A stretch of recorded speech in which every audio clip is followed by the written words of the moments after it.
여러분들 요즘 마음의 상태가 어떠신지 좀 한번 묻고 싶습니다. 뭔가 좀 우울하고 불안하고 두려워한다면 그것은 우리가 좀 주의를 기울여서 영적인 문제에 대한 하나님의 도우심을 구해야 할 필요가 있습니다. 지금 봄이고 우리 주변에는 의외로 아주 화창하게 맑은 날씨와 좋은 자연적 조건 속에서 태양볕을 마음껏 받으면서 자라나는 나무들, 꽃들이 있습니다. 그러한 것들을 보면서 마음의 즐거움과 기쁨을 느껴본 적이 얼마나 되었는지 또 점검해 볼 수 있기를 바랍니다.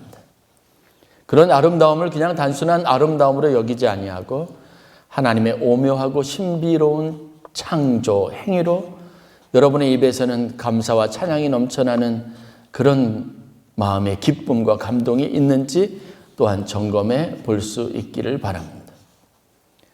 눈으로 보는 것이 다가 아닙니다. 우리가 눈으로 보는데 굉장히 많은 영향을 미치는 것이 내 마음입니다. 그리고 이 마음은 하나님이 주신 믿음으로, 말씀으로 우리가 통제 가능하고 또 때로는 조작할 수도 있습니다. 조작이라고 하는 것이 부정적인 의미만 있는 것은 아닙니다. 하나님의 마음으로 세상을 바라볼 때 정말 놀라운 아름다움이 있습니다. 늘 얼굴에 짜증스럽고 불안한 모습들이 비치는 것보다는 너무 순간순간 주어진 조건들에 대해서 만족하고 감사할 수 있는 그런 모습을 갖는다는 것은 삶의 정말 놀라운 축복이 아닐 수 없습니다. 마음과 생각, 그리고 그것이 보게 하는 세상, 우리가 눈으로 보는 것과 마음으로 느끼는 것 사이에 있는 상관관계들에 대해서 저는 오늘 여러분들과 함께 본문을 중심으로 작은 교훈을 나누려고 합니다. 톨스토이가 쓴 글에 이런 이야기가 있습니다. 자기 집에서 일하던 두 종이 있는데 서로 심하게 싸우고 있는 것 같습니다. 하도 큰 소리가 나고 바깥에서 시끄럽길래 주인이 나가보니까 자기가 데리고 있던 두 종이 별명을 부르면서 그 별명 때문에 모욕감을 느끼면서 서로가 비난하고 그래서 심각하게 다투고 있는 모습이 보입니다. 좀 마른 종은 살이 찌고 뚱뚱한 종에게 이렇게 말합니다. 저 미련한 곰. 곰이라고 계속 부르는 겁니다. 그러니까 화가 난 이 좀 뚱뚱한 종이 마른 종에게 이렇게 말합니다. 저 바싹 말라가지고 저 원숭이같이 교활한 놈, 이렇게 말을 합니다. 원숭이라는 별명을 부르면서 서로를 자극하는 거죠. 비하하고 서로를 비난합니다. 이러다가 더 큰 싸움이 일어날 것 같아서 주인이 개입을 하죠. 그리고 이렇게 말합니다. 곰이라고 불려서 속상한 종에게 말합니다. 내가 정말 곰처럼 생겨서 그런 게 아니고 저 사람 마음속에 곰이 들어앉아서 곰 같은 마음이 있어서 너를 곰이라고 부르는 거라고 말합니다. 홀쭉한 종에게는 위로를 합니다.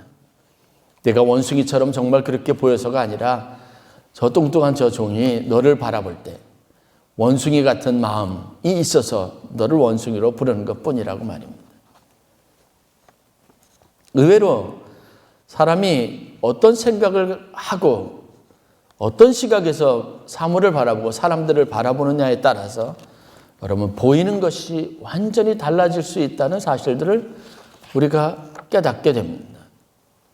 단순한 사실이고 진리인데 이거 정말 무시할 수 없는 부분이기도 합니다. 여러분 그렇죠? 여러분 마음이 짜증스럽고 힘이 들면 보는 게 다 짜증스럽습니다. 마음이 은혜롭고 여유가 있으면 평소 같으면 예민하게 작용하고 그렇게 반응해야 될 사람도 굉장히 너그럽게 웃으면서 여유롭게 반응합니다. 우리가 일상 속에서 늘 경험하는 겁니다. 사람이 보는 것이 정직하고 보는 것에 따라서 내가 이렇게 저렇게 반응한다고 말하지만 우리가 더 정확하게 알 수 있는 또 접근해야 할 진실은 뭐냐면요. 우리의 마음에 따라서 보는 것이 달라진다는 이 분명한 사실들을 여러분들이 알아야 한다는 겁니다. 저 사람이 믿게 보이는 것은요, 저 사람을 바라볼 때 불쾌한 감정이 드는 것은요, 순수하게 그 사람의 행위 때문이 아니라 내 마음의 영향이 훨씬 더 클 수 있다는 것을 알아야 합니다.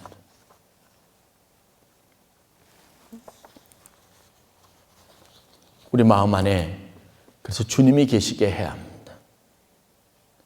이 마음이 하나님의 은혜로 가득 차게 해야 합니다.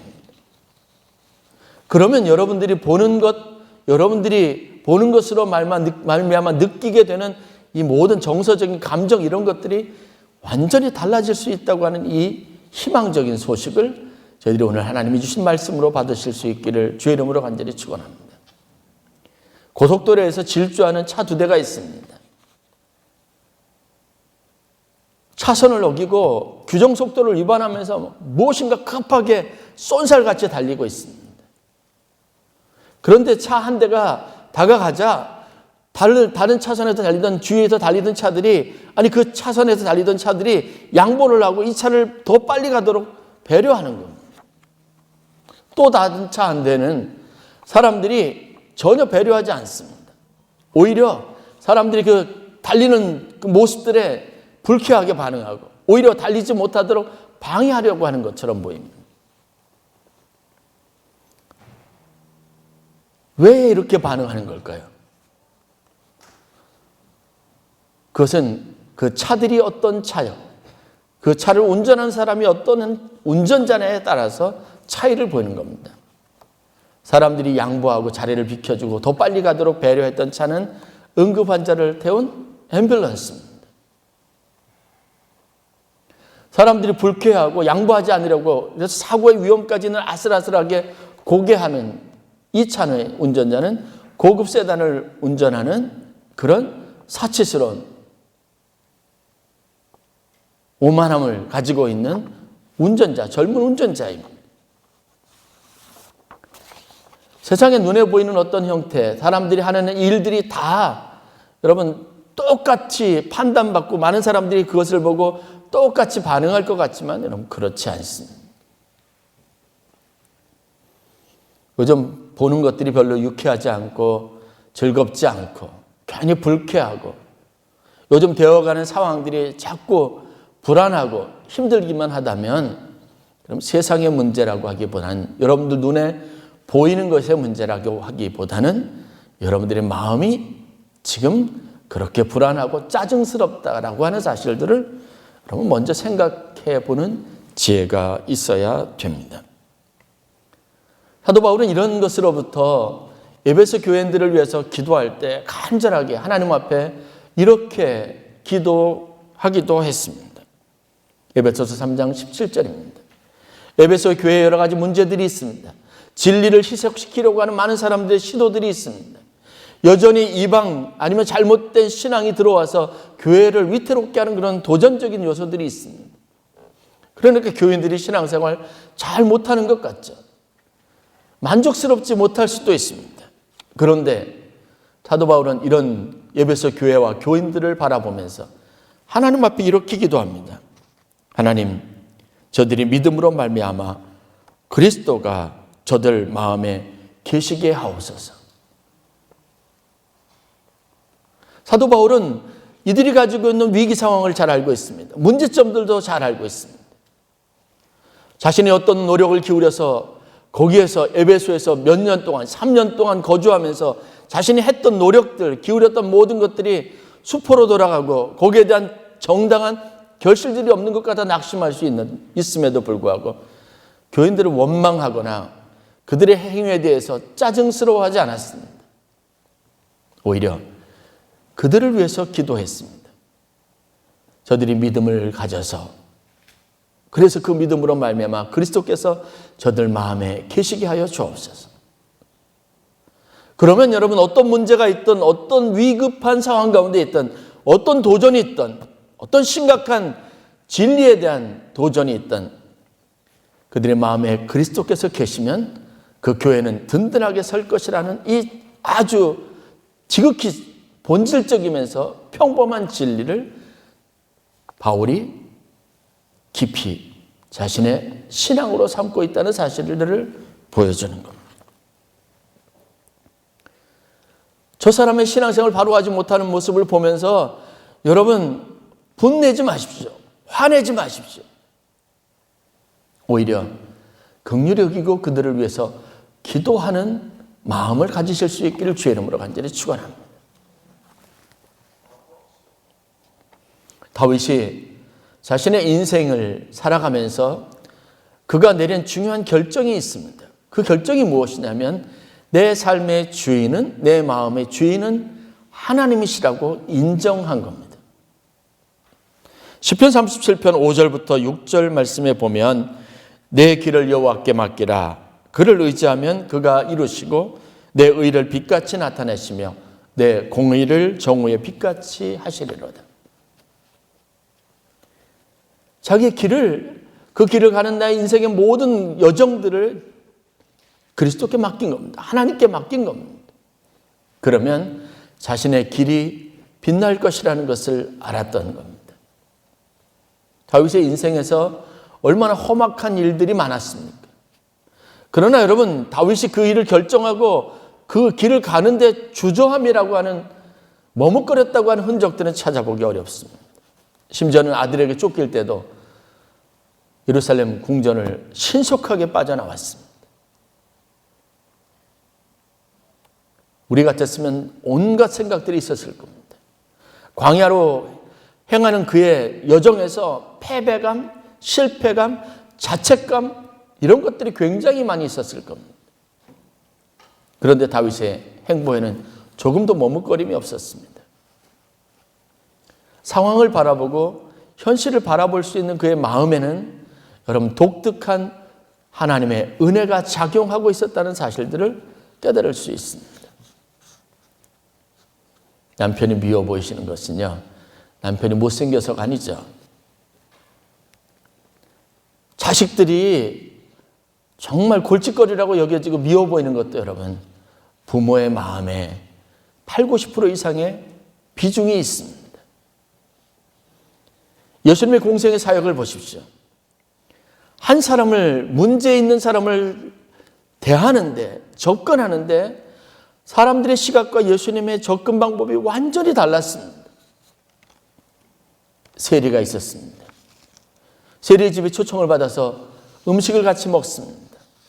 예수님의 마음에는 자기를 초청했던 세리의 마음, 그것에 대한 고마움이 있고 이 세리와 함께 앉아서 복음을 전하고 이 세리의 영혼을 위해서 축복할 수 있는 기회에 대한 감격이 있었습니다.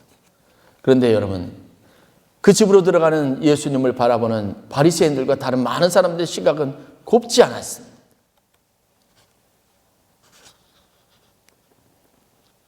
굶주리는 먹을 것이 없던 제자들을 향해서 친히 여러분 밀밭에 있는 이삭을, 이 열매를 비비면서 먹게 하셨을 때 주님의 마음은 이것으로 이들이 배고픔을 면할 수 있는 것에 대한 감사가 있었습니다. 보람이 있었습니다. 그렇지 못한 사람들은 그날이 안식일이라고 하는 날, 그래서 율법에서 금한다고 하는 이 사실에만 온통 신경이 가 있습니다. 가늠한 여인, 그 여인을 대할 때 예수님의 마음과 다른 사람들의 마음이 달랐습니다. 바라보는 시각이 다른 거죠. 그런데 어떻게 저 여인이 어떻게 내 눈에 들어오고 저 여인이 누구인지를 해석하는 것은 여러분 우리의 마음입니다. 그런 시각에서 여러분 오늘 본문을 보면 우리가 참 많이 은혜되는 한 가지 중요한 교훈들을 얻을 수 있습니다. 이 이야기는 마가복음에만 기록이 되어져 있는 이야기로 알려져 있습니다. 베세다라고 하는 마을에 예수님께서 가셨는데 거기에 한 맹인이 있었습니다. 사람들이 이 맹인 예수님께로 데려왔습니다. 그런데 예수님께서 이 맹인을 데리고 마을 바깥으로 나가시는 겁니다. 그리고 침을 발라서 눈에다가 손을 대고 안수합니다. 그랬더니 이 맹인이 눈을 뜨고 보게 되는 겁니다. 예수님께서 묻습니다. 내가 무엇을 보느냐? 그때 맹인의 대답이 이렇습니다. 사람들이 보이나이다. 나무 같은 것들이 걸어가는 것을 보나이다.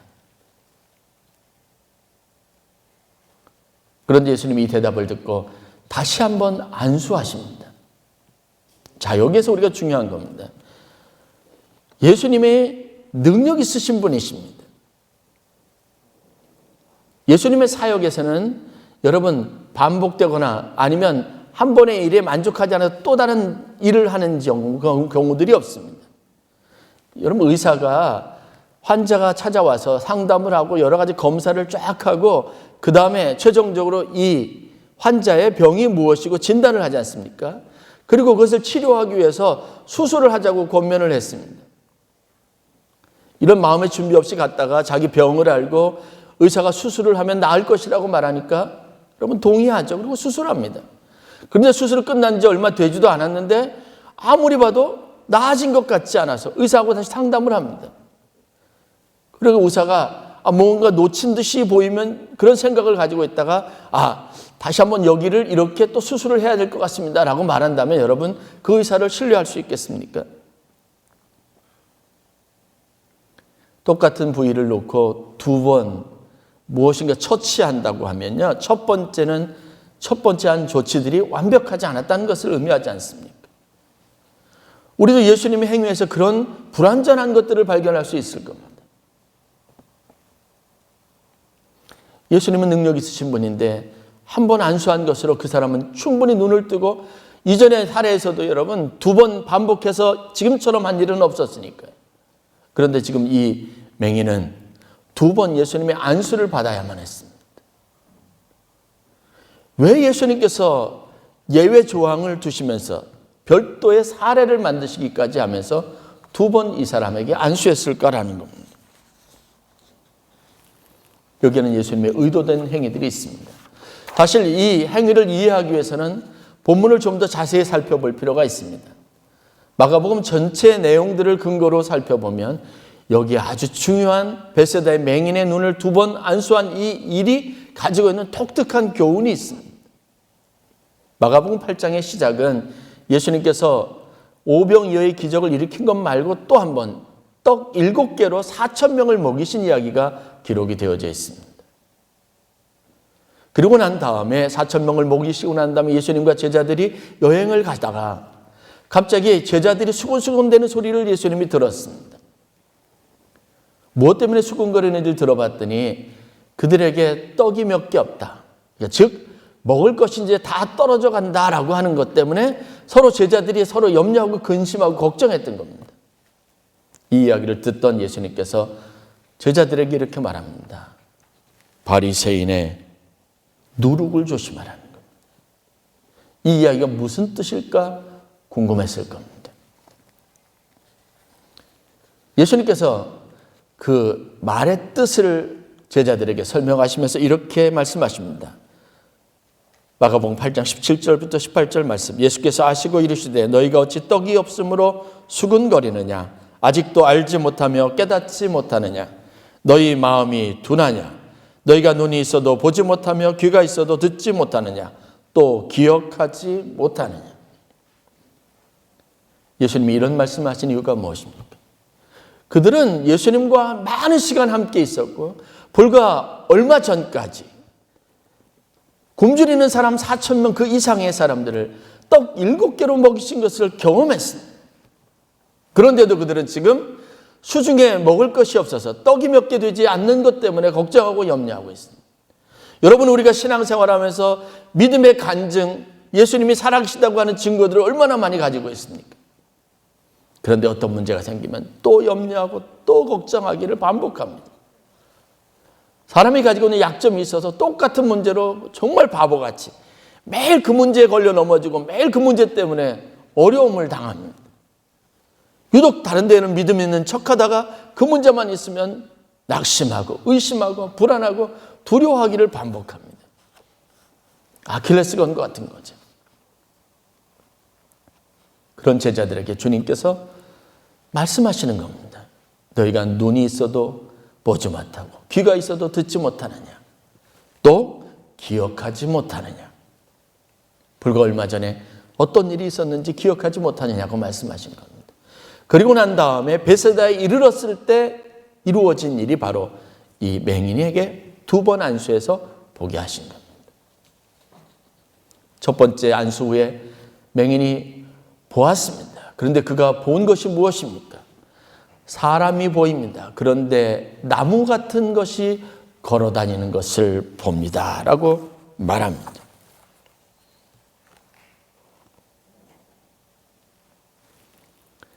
무슨 의미를 가지고 있습니까? 보기는 보되 모든 것이 뚜렷하지 않고 흐릿하게 보인다는 겁니다. 명확하게 볼 수 없다는 겁니다.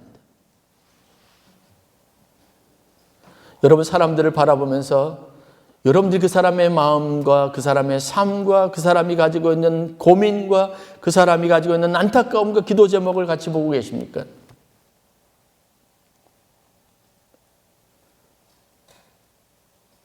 하나님의 마음으로, 하나님의 시각으로 그 사람을 불쌍히 여기고 긍휼히 여기는 마음으로 보십니까? 아니면 내 화를 풀어보기라도 하려는 듯이, 아니면 내 의를 자랑하기라도 하려는 듯이, 나는 이렇게 살았는데 너 왜 그러느냐, 이런 마음으로 하고 있는지 여러분 돌이켜봐야 합니다. 우리가 보는 것은요, 막대기 같은 인생뿐일 수 있습니다. 그냥 눈에 보이는 그냥 아무 생명력 없고 그냥 아무 마음도 없고 관심도 없고 그리고 주의도 기울이지 않은, 그냥 있는 것 그대로 보고 판단하고, 여러분, 그게 우리가 보는 것이라고 말할 위험성들이 있습니다. 예수님이 2번 안수합니다. 우리에게도 거듭된 예수님의 어루만지심이 필요한 이유가 바로 여기 있습니다. 그 다음에 성경이 뭐라고 말합니까? 주목하여 보거늘 그가 나아서 모든 것을 밝히 보게 되었다라고 말하고 있습니다. 사람이 그냥 흐릿한 사람들이 아니라 그 사람의 얼굴, 표정, 그 사람이 가지고 있는 마음, 그 사람의 발걸음, 그 사람이 가지고 있는 여러 가지 생각까지, 모습 안에, 외모 안에 담겨져 있는 것의 모든 것까지 밝히 보게 될 수 있었다라고 말합니다. 주님은 우리에게 이런 시각을 갖도록 권면하고 계십니다. 이 본문 다음에 이어지는 것이 우리가 잘 아는 역사상 존재하는 가장 위대한 베드로의 고백이라고 알려져 있는 신앙 고백 내용입니다. 가이사랴 빌립보에 가서 거기서 예수님이 누구신지 사람들이 판단하고 예수님이 대해서 부르는 이름들에 대해서 여기저기 제자들이 하는 이야기를 들었습니다. 그 이야기를 듣고 베드로는 예수님에게 자기가 이제 보게 된 예수님의 모습을 설명합니다. 예수님은 베드로에게 누구였습니까? 주는 그리스도이시라. 그는 아무도 생각하지 못했던, 겉모양 속에 나타나지 않았던 인류의 구세주로 모든 사람을 구원하기 위해서 오셨던 예수님의 본질, 아무에게도 쉽게 꺼내지 않았던 예수님 마음속에 깊이 있었던 사명감, 하나님이 예수를 기름 부어 세우셨던 가장 중요한 삶의 목적이 베드로에게 보이게 되었다는 겁니다.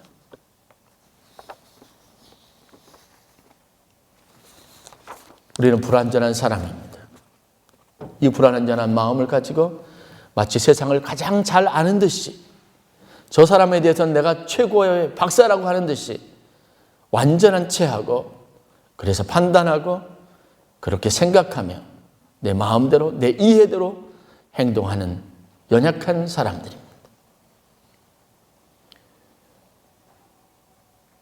우리가 가지고 있는 타이틀이, 내 삶의 연한이, 경력이 나를 정확하게 말해줄 수도 없습니다. 하나님의 눈으로 세상을 바라보고 사람을 바라볼 수 있는 훈련들이 그래서 우리에게 필요한 이유입니다.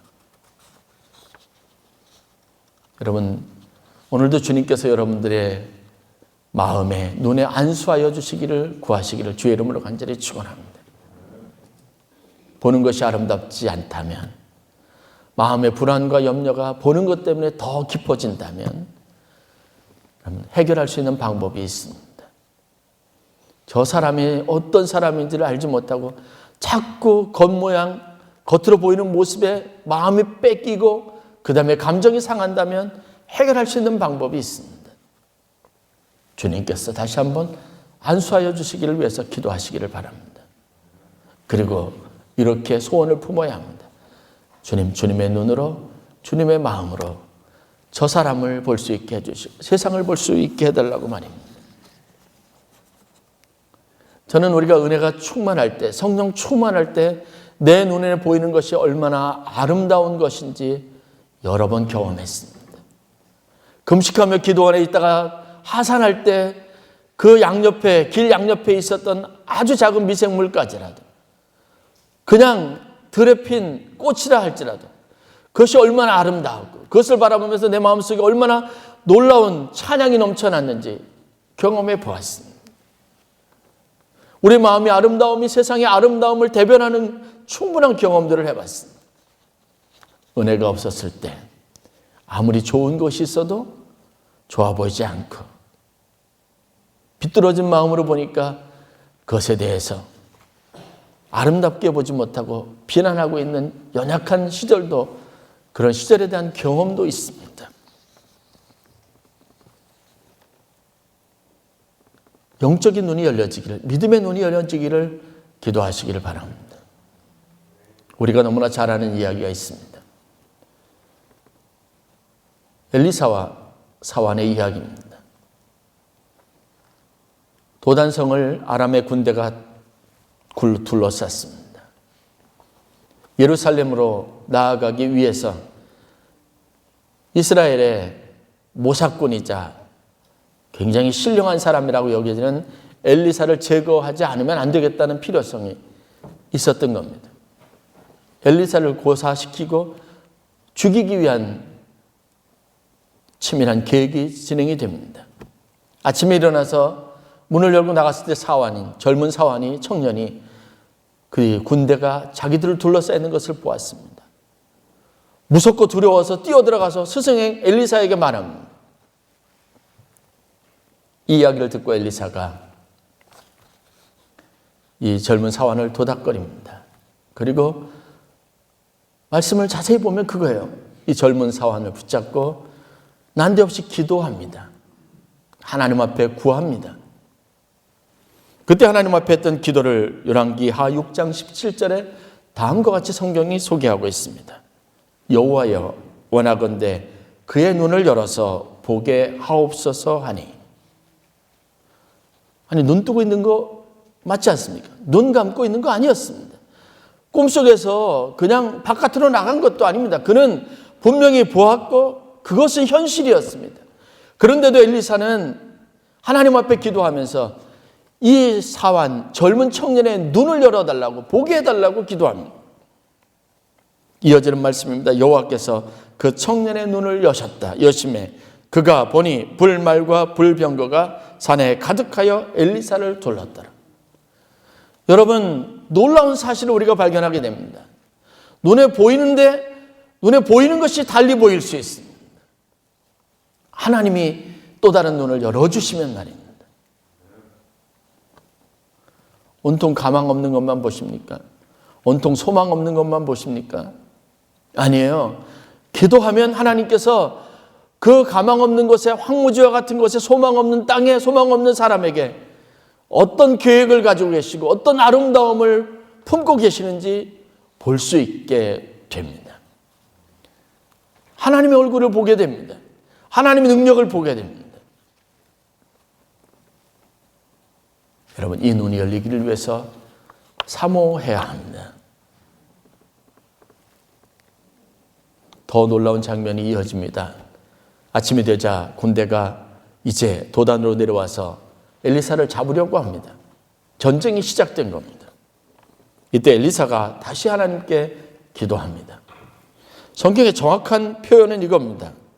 열왕기하 6장 18절 말씀. 원하건대 저 무리의 눈을 어둡게 하옵소서. 그들은 눈을 뜨고 있습니다. 그들은 눈에 보이는 대로 판단하고 행동하고 지금 전쟁을 수행하고 엘리사를 잡으려고 합니다. 눈을 감고 스스로 맹인이 되어서 쫓아온 것이 아닙니다. 그런데 희한한 것은 그들이 엘리사를 쫓아서 가기 시작합니다. 아람의 군대 전체가 행진하듯이 이동을 합니다. 엘리사를 쫓아서 간 곳이 어딘 줄 아십니까? 사마리아 성. 이스라엘 군대가 대기하고 있었던 것입니다. 함정에 빠진 거죠. 죽게 되었습니다. 왕이 엘리사에게 묻습니다. 저들을 죽일까요? 엘리사가 그들로 놓아서 가게 했습니다. 그리고 그들의 눈이 다시 열려졌습니다. 그 이후로는 아람으로 돌아간 아람 군대가 다시는 이스라엘을 공격하지 않았다고 성경이 말하고 있습니다.